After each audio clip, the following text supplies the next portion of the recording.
Et pourtant, un de ses deux fils est lui aussi dans l'élevage. Et des trajectoires très similaires s'observent dans plusieurs autres familles de la commune. Des jeunes s'installent, certains en vaches, d'autres en moutons, quelques-uns en chèvres, en dépit de l'annonce répétée depuis maintenant plusieurs décennies de la disparition imminente et inéluctable de l'élevage. Devenir éleveur ou devenir éleveuse en montagne, c'est lutter contre une forme de prophétie de malheur. Alors, première forme de combat. Deuxièmement, un combat contre la pénibilité du travail et l'épuisement. C'est particulièrement vrai pour les alpagistes qui doivent se lever pendant une centaine de jours, vers 3 heures du matin, pour faire la traite par tous les temps. C'est vrai aussi pour les éleveurs qui font les foins pendant une bonne partie de l'été et qui tombent parfois littéralement de fatigue. Malgré la mécanisation et l'amélioration générale des conditions de logement, la vie reste dure et elle reste en tout cas plus dure que celle des voisins. Et troisièmement, les éleveurs, ils doivent aussi lutter contre ces voisins, justement. Soit les gens du lieu qui ont abandonné l'élevage il y a plus ou moins longtemps, soit les résidents secondaires qui supportent mal la proximité des vaches, la proximité du fumier, du lusier ou bien celle des mouches. Enfin, combat contre la solitude. Je n'ai pas de chiffres à avancer, mais beaucoup de ceux que je connais, j'en connais quelques-uns, sont célibataires ou divorcés. Ceux qui vivent en couple sont souvent seuls à travailler sur l'exploitation, au moins pendant une partie de leur carrière, au moins pendant une partie de l'année. La plupart du temps, ils doivent affronter seuls les difficultés et les incertitudes de tous ordres. Ça, c'était pour la combativité. Je passe maintenant à la deuxième valeur que j'ai identifiée, la sociabilité. D'abord, on l'a bien vu, notamment dans l'intervention de Christiane Dunoyer ce matin, l'organisation des combats, elle suppose et elle réclame une coordination entre éleveurs pour fixer le calendrier, installer les arènes temporaires, créer des arènes permanentes, se lier aux acteurs touristiques pour diffuser l'information, etc. Alors les éleveurs, évidemment, ils doivent collaborer en d'autres occasions, par exemple lorsqu'ils montent les bêtes en alpage ou lors de la démontagner, pour installer ou déplacer les parcs, pour les comices agricoles, etc. Mais il s'agit là d'événements qui sont plus discrets que les batailles de vaches, qui sont désormais largement annoncés, publicisés, médiatisés, et qui rendent visibles les éleveurs comme un groupe social, comme une communauté, à des centaines de spectateurs, voire à des milliers dans le cas du Valais. Ensuite, participer à ces combats de vaches, c'est reconnaître et affirmer la dimension sociale du troupeau, qui n'est pas appréhendé comme une somme d'individus, mais comme un ensemble organisé, hiérarchisé, où s'expriment des rapports notamment de dominance et de leadership entre les individus. La reine des cornes, c'est celle qui dirige le troupeau, qui le gouverne, qui lui donne une direction. Les combats affirment que la vie d'une vache prend sens dans un collectif complexe, en mouvement et en évolution, il faut les rejouer chaque année, où les rapports entre individus se sont constamment négociés. Les vaches disposent d'autres moyens de se faire une place dans le troupeau, mais leurs cornes jouent un rôle majeur dans l'établissement de leur rang et de leur statut social. C'est bien en jouant de leurs cornes que les vaches dominent leurs congénères et qu'elles peuvent devenir reines. Ce rôle social de la corne, pour reprendre l'expression d'Yvonne Preiswerk, elle dépasse la communauté bovine pour s'exercer dans une communauté qu'on peut qualifier de mixte, de domestique ou d'hybride, pour reprendre des termes qu'on trouve dans la littérature, et qui englobe à la fois des vaches et des humains. C'est aussi la sociabilité des seconds, les humains, qui se joue à travers les combats des premières.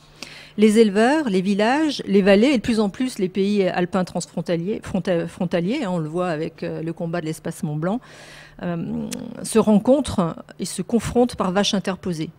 Les relations entre les vaches et les éleveurs, et entre les éleveurs, sont ensuite longuement racontées, commentées, discutées. Les combats de vaches correspondent, je pense, à une certaine manière de faire société et viennent satisfaire le goût si prononcé de la prise de parole et du théâtre qui se rencontre dans les hautes vallées alpines. Créta écrivait quelque chose que je crois assez vrai, il y a un lien essentiel entre reine et parole. Alors, des liens se nouent également avec les générations antérieures, là aussi de vaches et d'humains. Les vaches sont sélectionnées en fonction des qualités de lutteuses de leur mère, grand-mère, arrière-grand-mère, et même si les combats de vaches sont un bon exemple d'invention de la tradition, ils permettent aux éleveurs, à la fois de plus en plus connectés et de plus en plus isolés d'aujourd'hui, de s'inscrire dans une filiation. Pour récente qu'elle soit, en tout cas dans bien des endroits, l'organisation de batailles de vaches contribue à l'établissement d'une sorte de continuité entre les paysans montagnards d'autrefois et les éleveurs d'aujourd'hui, par-delà les mutations survenues dans les pratiques et les identités professionnelles. J'arrive aux deux dernières valeurs que j'ai identifiées, les valeurs de beauté, la valeur de respect et de soin de l'animal. Bon, les éleveurs, nous le savons tous, sont très sensibles à l'esthétique de leurs bêtes. On en a eu de nombreux exemples ce matin. Ils ne les élèvent pas seulement pour qu'elles produisent du lait, de la viande ou des combats, il faut aussi qu'elles soient belles. Leurs cornes, par leur forme et leur longueur, contribuent pleinement à cette qualité esthétique. Certains cherchent à améliorer leur aspect, là aussi nous l'avons vu, en les modelant. Ils peuvent par exemple les resserrer à l'aide d'un fil de fer si elles sont trop évasées, et ils serrent davantage le fil d'un côté si les cornes ne sont pas d'emblée symétriques. Avoir des vaches avec des cornes, ce n'est pas seulement avoir de belles bêtes. En Haute-Tarentaise, où de plus en plus de vaches sont conduites en stabulation libre et doivent donc être écornées, les éleveurs qui ne veulent pas aller vers la stabulation libre, qui rejettent ce choix, voient dans la corne un organe indispensable à l'être bovin qui contribue à son intégrité. Une vache sans corne, c'est pour eux une vache qui est non seulement vilaine, ils disent par exemple elle ressemble à rien, ces pauvres bêtes, mais qui a été mutilée.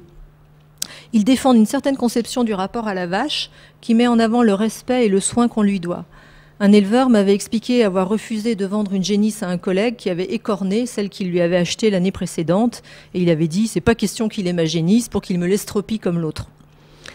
Cette position, elle est sans doute aujourd'hui marginale en Haute-Tarentaise.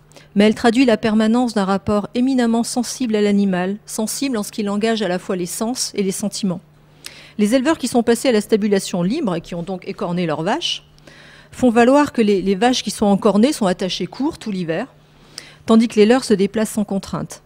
Bon, on peut difficilement savoir l'option que préféreraient les vaches si elles pouvaient choisir, si elles préféreraient être contenues la moitié de l'année en stabulation entravée et conserver leurs cornes, ou pouvoir se déplacer plus librement et avoir été écornées.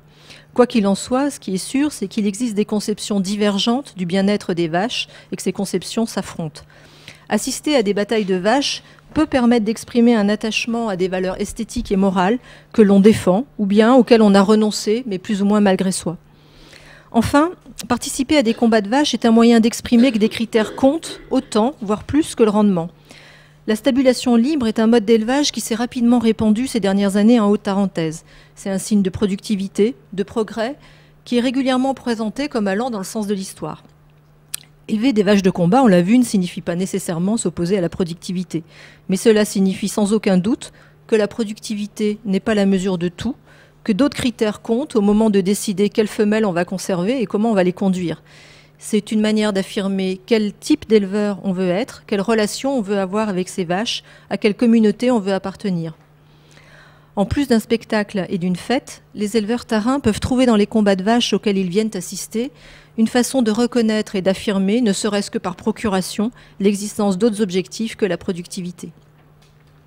Le passage à un élevage davantage orienté vers la production, qui se manifeste notamment dans l'écornage des vaches, induirait, au moins chez certains, une insatisfaction, un malaise ou des scrupules qu'il chargerait les vaches de combat de combler.